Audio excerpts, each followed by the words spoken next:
eraser. I never use an eraser in my art. And that person who used to come up at that, when I was doing the mayor, would have been proud of me for that, because I think that's one of the things they teach you in art. Okay, now, I want to talk to you a little bit about portraits, and then I'm going to do, what time we got? I'm going to do 2 or 3 quick sketches of people in this room who are going to sit up here while I do a quick such and such. But I want to talk to you about some things. When you do a portrait, how many of you in here are proficient in portraiture? Okay, that man down there, I'm not going to do. He's going to leave while I do this. Just kidding. But if you're really big into portraiture, you learn some things. Now, a lot of people have this idea in their head when they draw a face. You know what? I'll show you what they think.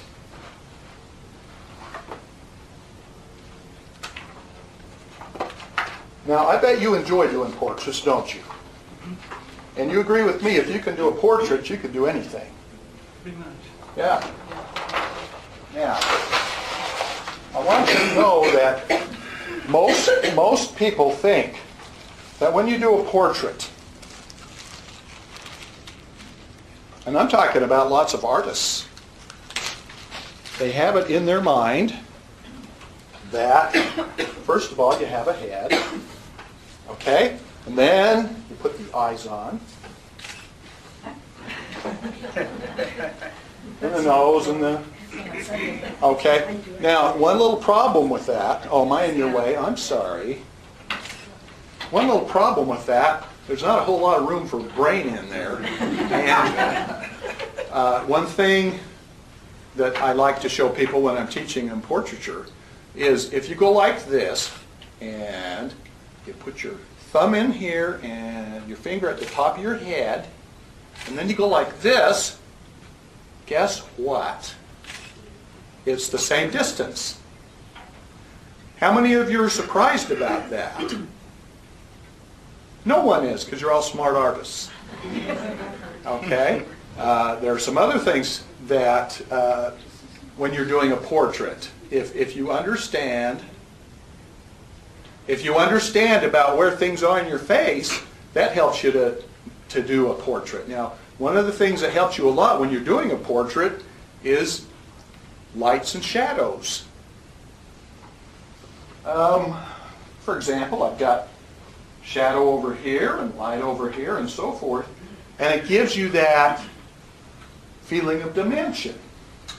Well, if you're looking at someone, what are you going to find is the lights and shadows? Well, we all have these lines here, and everyone thinks, oh, it's because I'm getting old and I'm getting these lines and I'm getting...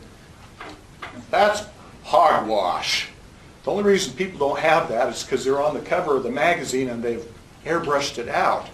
What this is, your cheekbone comes down like this, and then it comes up here. You can feel it. It comes down this way and up here, and then you can feel it kind of slides back to your ear. So you have this here, you have this here.